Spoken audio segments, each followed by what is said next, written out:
Hello, EnteiTainment here. My name is Daniel, welcoming you to the matchup analysis video for my upcoming battle against Classy Zorork and his Saugatuck Sandslashes. I'm hoping it's going to be a very intense match, and I'm sure it will be since Classy is a extremely talented Pokemon player, and I would expect nothing less from him.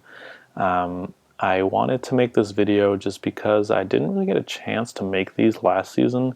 I know in the very beginning of the season I did, but towards the end people were just having their matches too quickly, and I didn't feel like I had the time to actually make good content in terms of just the analysis, not the gameplay, just the analysis of the matchup. So I was hoping I could make these more of a reality for you guys. I don't know if these kind of videos are something you like to see. Put down in the comment section if you want more of these or if you don't, because either way I can continue doing this or stop doing this, whichever you guys want. It is helpful for me to be able to speak my mind and sort of work through the kinks trying to explain my process, and I'm hoping it will be helpful for you guys as a learning experience, and you'll hopefully be able to take from my mistakes and hopefully my triumphs and sort of learn with me and develop a more advanced knowledge of Pokemon, at least competitive Pokemon. So the first thing I did, or I should actually say really quickly, this video is going to consist of the Excel sheet you see right now. There's going to be a PowerPoint, and then there's going to be a little clip on Showdown just going over the team that I ended up finalizing. So hopefully it won't be too long of a video since I'm not going to be building the team from scratch. It's already developed. But yeah, hopefully I don't babble on for too long. But anyways, as I was saying, the first thing I tried to do was look at just team typings in general. What I'm weak to, what I resist, and the different typings I have to work with. So it wasn't something I'd ever done before, and I thought it might help me in the team building process. So right now you're looking at my total team weaknesses, and the bold text are weaknesses that are ×4, and then just the normal text are weaknesses that are ×2. So I counted like the normal text as 1 point and the bold text as 2. So when you sum those up, the numbers down here are like the total number of weaknesses according to that weighting system. So for example, water, Excadrill is 1 point, Infernape is 1 point, and Rhyperior is 2. So 1 + 1 + 2 is 4. And just sort of all down the list, these are all my weaknesses across all the typings. I didn't include normal and weaknesses because nothing is weak to normal, and it just sort of gave me a superficial bump to my number of weaknesses because I would have a 0 over here, which is obviously pretty nice. So yeah, we'll see that I'm pretty weak in this general area as well as ground, so I can foresee these typings giving me a bit of trouble in the matches to come. And yeah, that's basically all I have to say about this sort of sheet here. The number over here is my total number of weaknesses. I have 52 in total, which gives me an average of 3.05 weaknesses per type. So this is my weaknesses chart. We're gonna just shift over to Classy's weaknesses, then I'm gonna go down to resistances and all that stuff. So these are all my weaknesses, and I felt pretty good. I felt like my weaknesses were relatively spread out. Like I said, it's sort of thick in here, but aside from that, like, I'm pretty even across the board in this whole bottom row down here. And I mean, it's even. It's 5 didn't feel like that huge of a number, especially since I was coming off having like 9 electric weaknesses last season. So I felt pretty good. I felt really happy with this actually, because it felt to me that I was able to balance my weaknesses pretty well. But if we go over to Classy's sheet, we will see he has basically no weaknesses.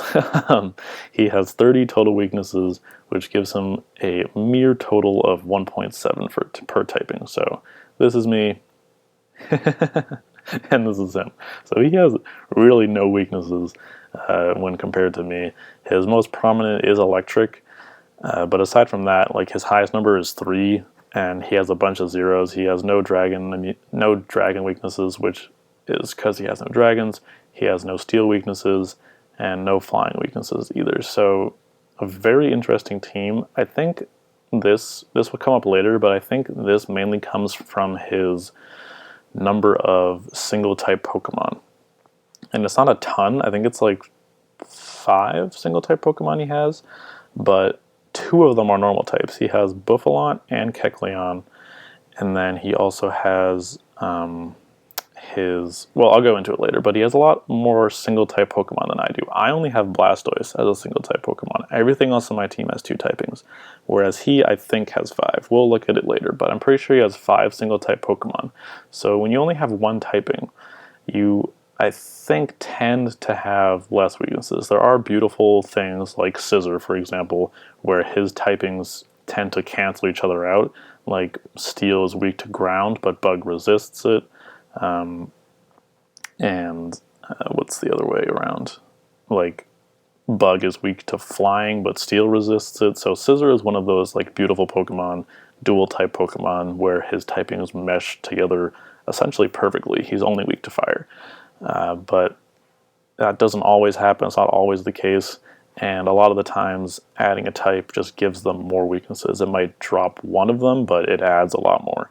So I think his relatively small number of weaknesses comes from not only his 2 normal types, but also his large number of just single type Pokemon. So those are the weaknesses. He has really no weaknesses. Looking at this, not a lot.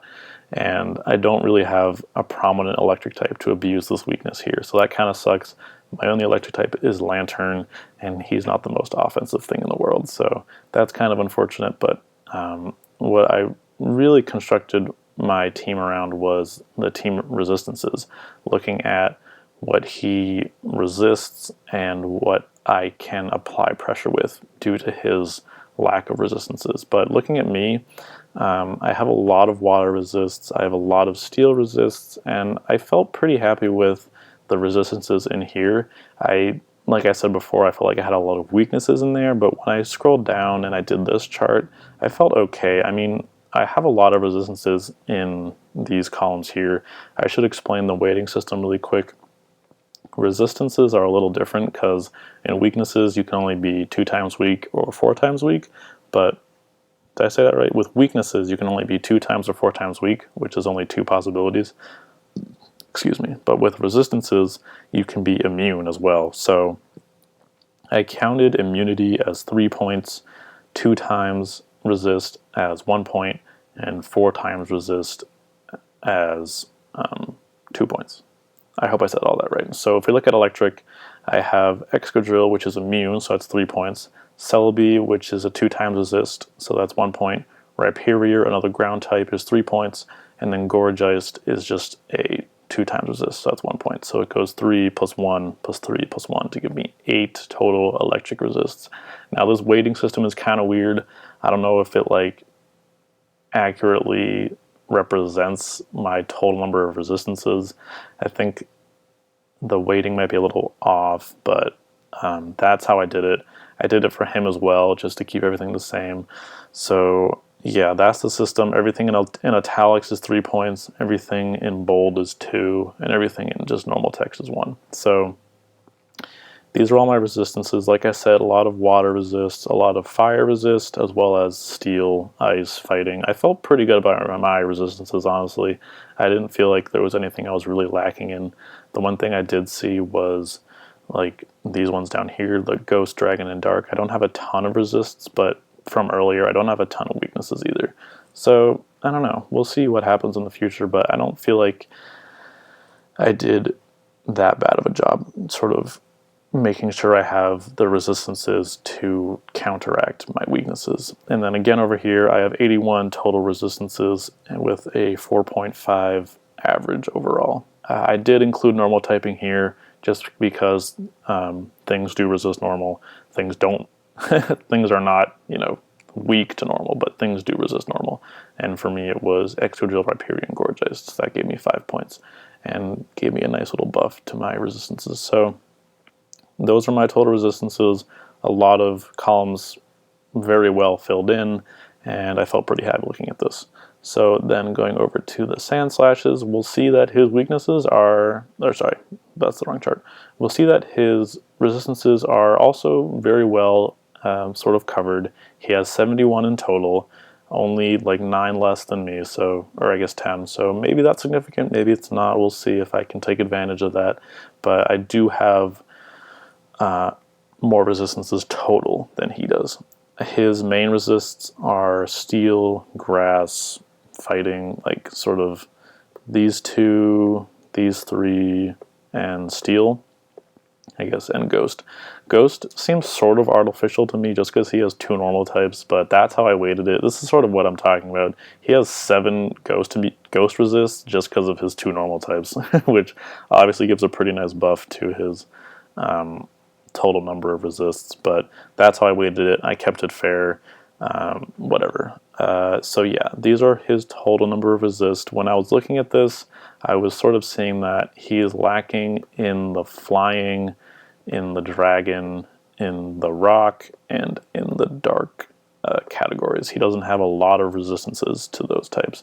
And like crocodile is 2 of them. He has scissor for dragons, and then Manectric for flying. And Manectric isn't even the bulkiest thing in the world, so I was looking to take advantage of his lack of coverage in these resistance areas. If we look back up, we will see that, similar to me, he like has very few weaknesses in those typings. Like he has no flying weaknesses, no dragon weaknesses, no steel weaknesses, very few ghost weaknesses. He does have 3 rock weaknesses and only like 1 resist, which we talked about. But that's sort of what I was looking at, comparing the total resistances to the total weaknesses, looking at Pokemon on my team, and the Pokemon that can take advantage of these resistances, or lack thereof, as it were. So for the final chart to wrap this up, and this will be the fastest one, just Pokemon in general, the typings. This is my whole team. We will see that I hit most of them. I'm missing a bug, a fairy, as well as a normal type. I didn't really want a normal type, so I'm not too upset by that. But I am missing bug and fairy, and I also have 4 in water, which kind of sucks. I might free agent one of those, but we'll see if one of them ends up not like being up to my standards. So yeah, I do have 4 water types, but I felt like everything else was fairly well balanced. There's 11 Pokemon on my team, and I have 21 total typings, so like I said earlier, there's only 1 Pokemon on my team that is single typing, and that is Mega Blastoise, being pure water, but everything else on my team has 2 typings. So in contrast, if we look at Classy's team, he does cover it pretty well.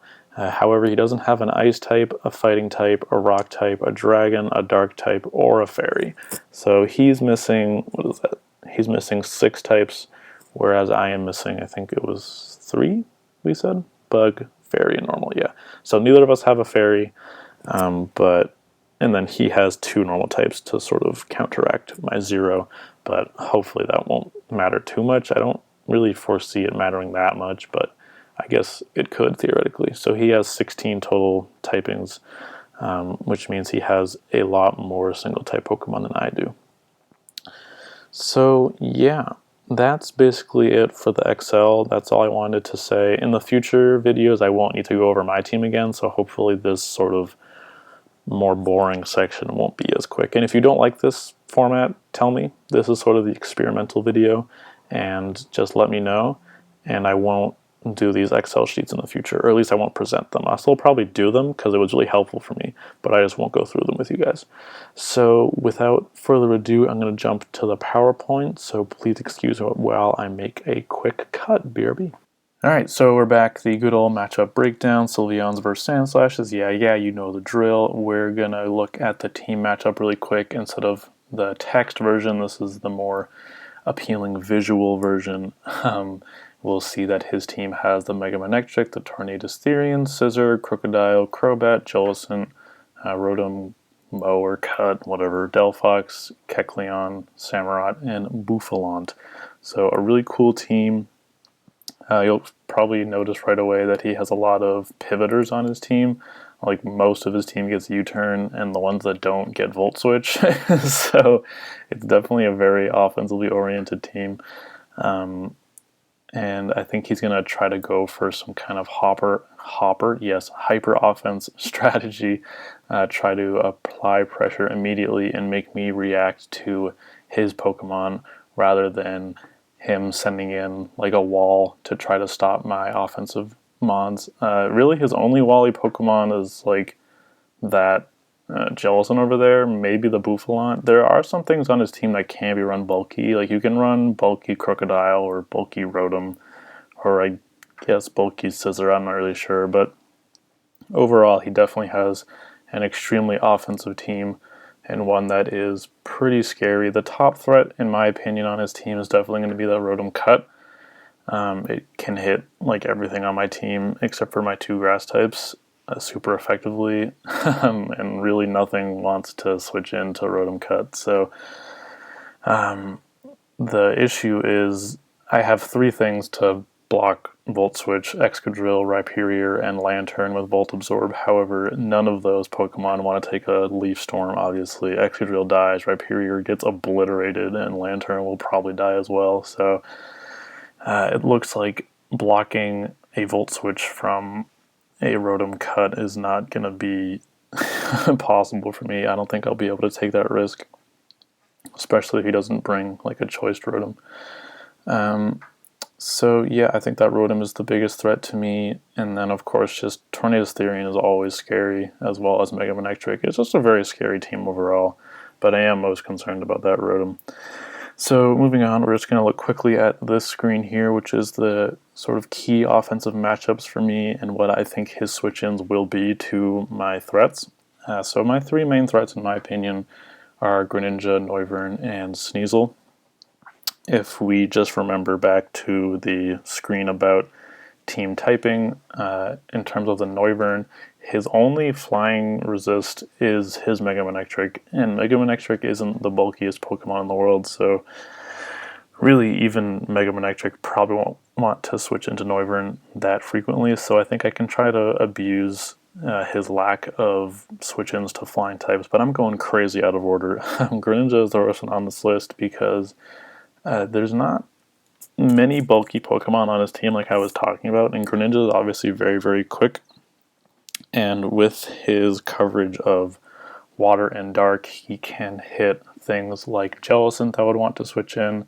He could also hit maybe the Samurott if I bring a coverage move. He can just hit a lot of his team, and really nothing appreciates switching into a Scald except for that Rotom Cut. And of course, with Greninja's coverage, like I was talking about before, unless he wants to bring a Scarfed Rotom, I could probably kill him the following turn. So just, I think Greninja doesn't have many switch-ins with the exception of maybe some kind of Assault-Vested Tornadus Therian, or maybe some kind of bulky Bouffalant. I didn't realize how bulky Bouffalant actually is. It has a lot of bulk behind it, so that thing could be an issue if he brings it. I'm not exactly expecting it, which is what I'll talk about later, but the way I see it, I think one of his only switch-ins to a Greninja is some sort of Assault-Vested Tornadus, or maybe like a Spadef Scizor, but again with Scald, like Scizor doesn't want to get burned, so there's that. And then finally, we have Sneasel down at the bottom, just because if we look back at his team again really quickly, just going back to this slide, not a lot wants to switch into Sneasel. The stuff that would switch into a knockoff is like Crocodile, which obviously would be nervous about an Icicle Crash, and maybe Mega Manectric, which again, like I said earlier, isn't very bulky, so I think his knockoff switch-ins are pretty limited. And not only that, Ice Shard hits, or just Ice Stab in general, hits a lot of his team. The Tornadus, the Rotom, the Crobat, the Crocodile. Just a lot of things on his team died to Icicle Crash. So I could foresee Sneasel being a bit of a problem for the Saugatuck Sandslashes, or at least I hope so. So yeah, those are the key offensive matchups, I think, in my opinion. And then we're going to look at sort of the other side of that, the key defensive matchups. Luckily for me, I do have this Lantern here, and Lantern with Volt Absorb should be able to completely wall any form of Mega Manectric even if he brings Hidden Power Ground or Hidden Power Grass or something, because normally what Mega Manectric will run, since it has very limited coverage, is like Volt Switch, Thunderbolt, a fire move, either Flamethrower, or I think it gets Overheat, and then some sort of hidden powers. So if I can invest in a specially defensive Lantern, I can really effectively wall basically any form of Mega Manectric and be able to retaliate with stuff like Scald, which does a pretty good amount when I was calcing it, even with that investment, since, again, recurring theme, Mega Manectric is not very bulky. But probably probably his second scariest thing after Rotom Cut, in my opinion, is this Crocodile. Like we were talking about with team weaknesses, I have a lot of weaknesses to ground, and then the things that aren't weak to ground, like Gorgeist and Celebi, get murdered by Knockoff or Crunch or just Dark Stab in general. So really, my switch into Crocodile will probably have to be a bulky Blastoise of some kind. I'm really fearing Banded Crocodile, just because that will be able to 2-hit KO Blastoise, but that will enable me to revenge kill him, so I would prefer to see a Scarfed Crocodile, or maybe even like a defensive Crocodile, but definitely like a Banded or I guess Scarfed Crocodile could put in a lot of work. With Moxie, that thing gets very scary very quickly. So hopefully Blastoise will be able to shut that thing down.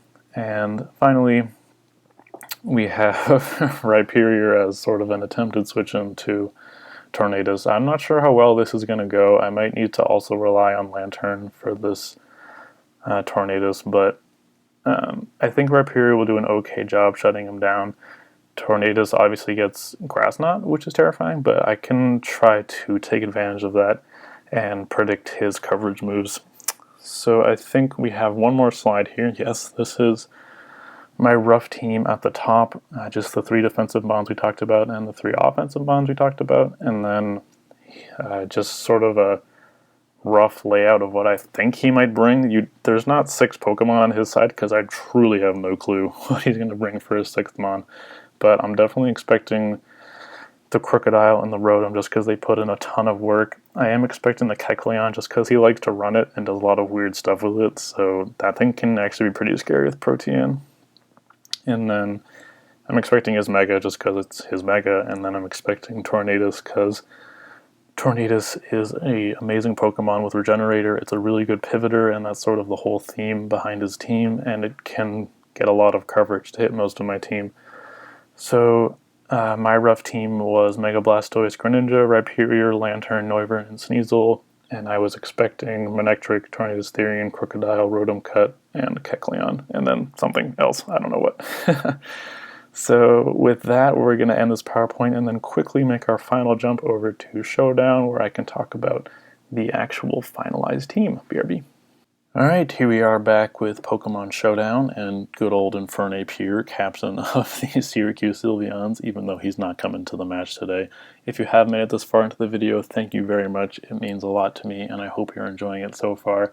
I'll try to wrap it up because I don't want this to be overly long. I know I've made like hour-long team builders in the past, and I'm not trying to have that again. So we're going to go ahead and get right into it. The first Pokemon I talked about, or defensively anyways, was this Lantern, because it completely walls any Manectric that I ever know of. Hidden Power Ground really shouldn't do a lot to me if he chooses to bring that, and if he has Hidden Power Ground, that means he doesn't have like Hidden Power Ice for Noivern or Hidden Power Grass for Rhyperior, so he can only have 1 Hidden Power, so if I can scout that with this Lantern, that will probably help me a lot. So I'm just running lefties and Volt Absorb.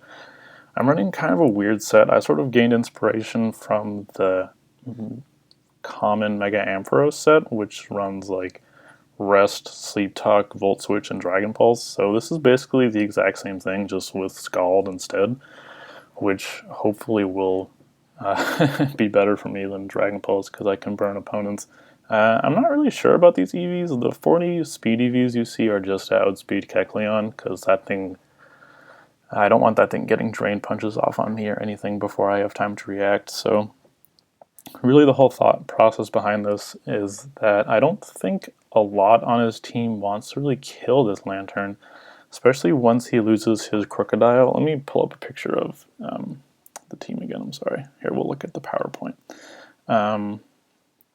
But yeah, I think once I manage to kill his Crocodile and probably his Rotom Cut as well, it looks like not a lot wants to do a lot of damage to a defensive Lantern. So I think, I mean, like Grass Knot for coverage moves on various Pokemon, but I think that Lantern might be able to stick around for a while. Oops, sorry, that's the wrong tab. Might be able to stick around for a while if I can just get rests off and sleep talk and all that good stuff. So that's why I'm invested just purely defensively. He has a pretty huge HP stat, so I didn't really feel like I needed to invest in it, and I want to switch into a variety of attacks, not just special ones, so I'm hoping these EVs work out, but they might change. I'm not positive.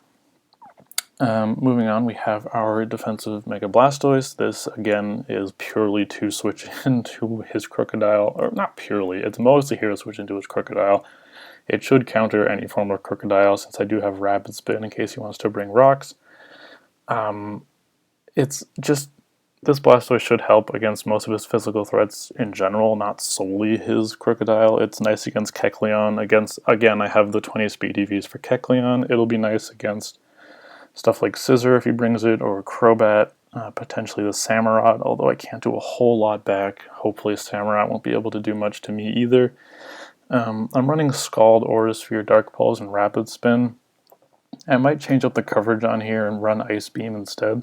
Really, I just don't want to get countered by Jellicent if he brings it, so if I don't bring Dark Pulse and I bring Ice Beam instead, Jellicent can just come in and like get a free Will-O-Wisp off, because I can't stay in on Jellicent.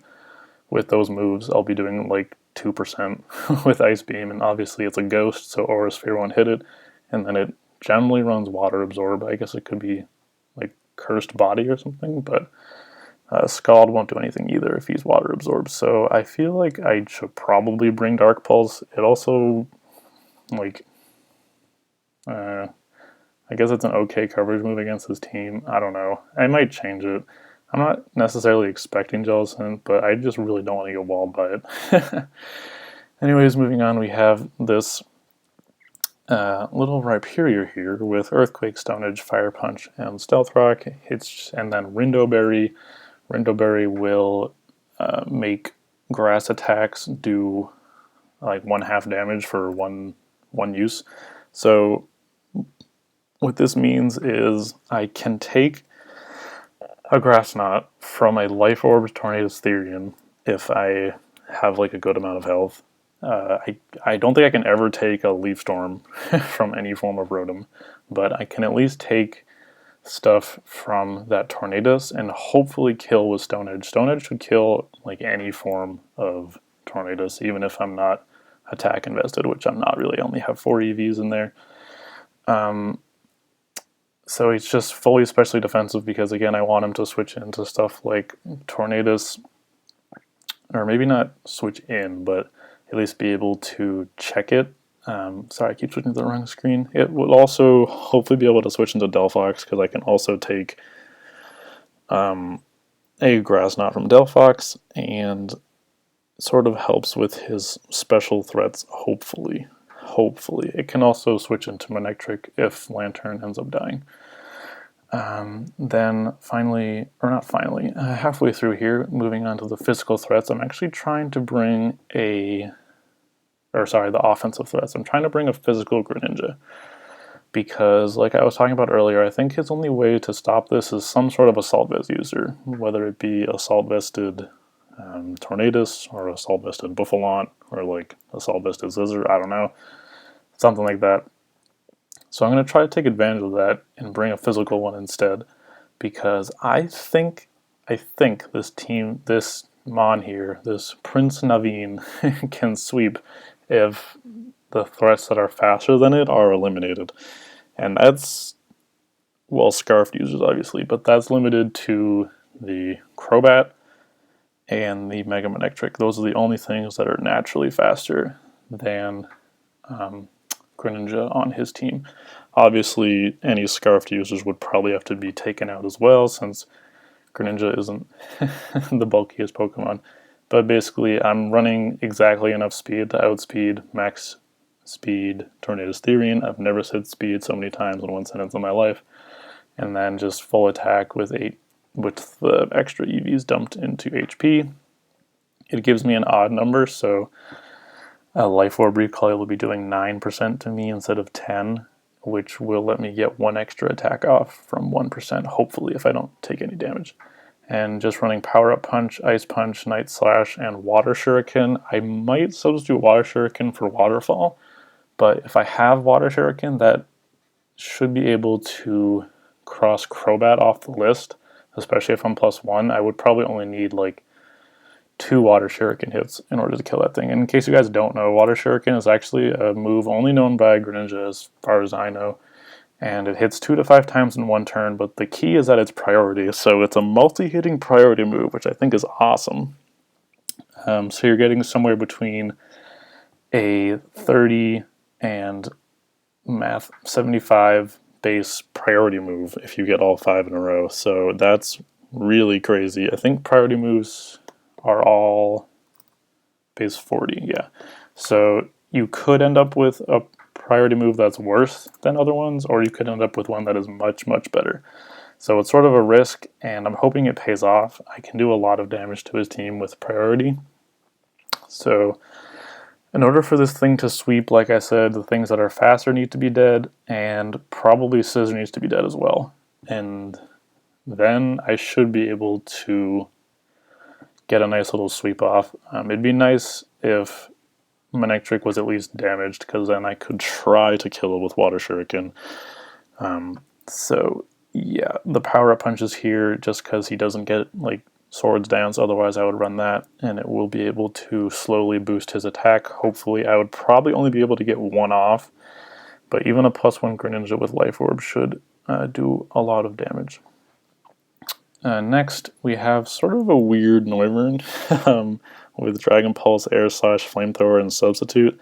It's kind of a bulky Noivern, and I want it to be able to not get shut down by his electric types, which is sort of what would happen if I brought just the Specs kind. I don't know if just bringing a Specs Noivern is better. I could just bring like the absolute power Ringo with Draco Meteor and stuff and just watch things die, but I feel like I don't have comfortable switch-ins to a lot of his team. Like, there's very few Pokemon on my team that counter Pokemon on his team. Like, the only one is Lantern to Manectric, as far as I'm concerned.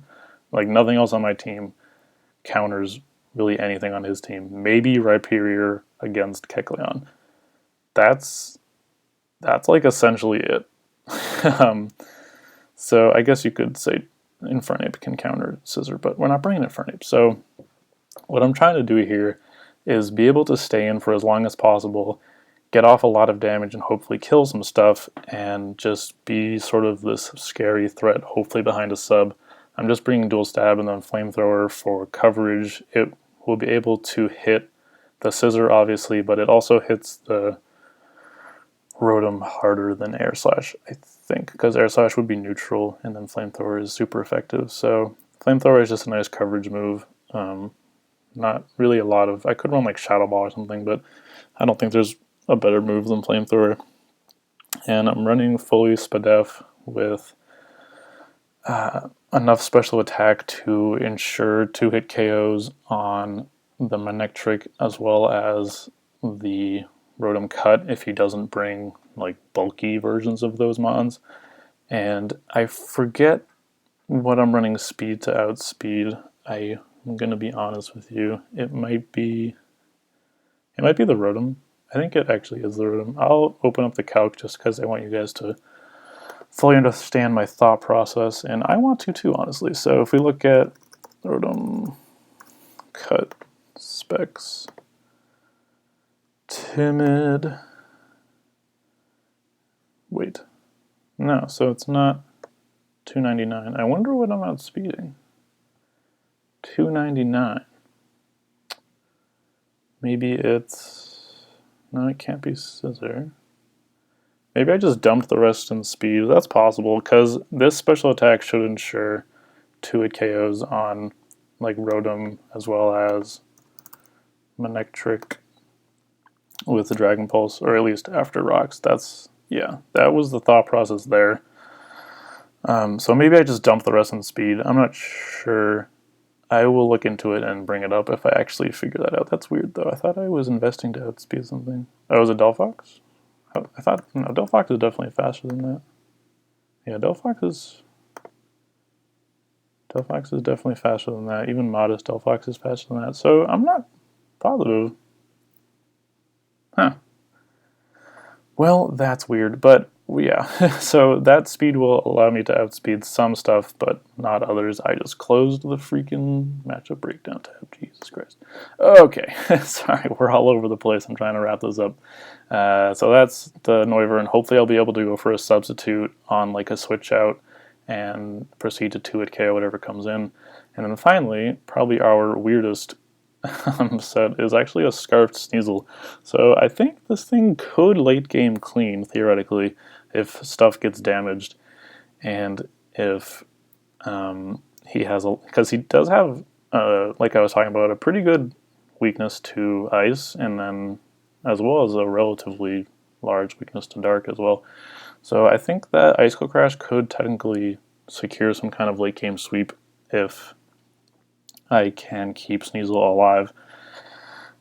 This inner focus will also make it so I don't get flinched by a potential like fake outing Kecleon or something like that. And yeah, I'm just running Icicle Crash, knockoff, low kick for the Buffalont if he brings it, or for the Kecleon if it isn't a different type.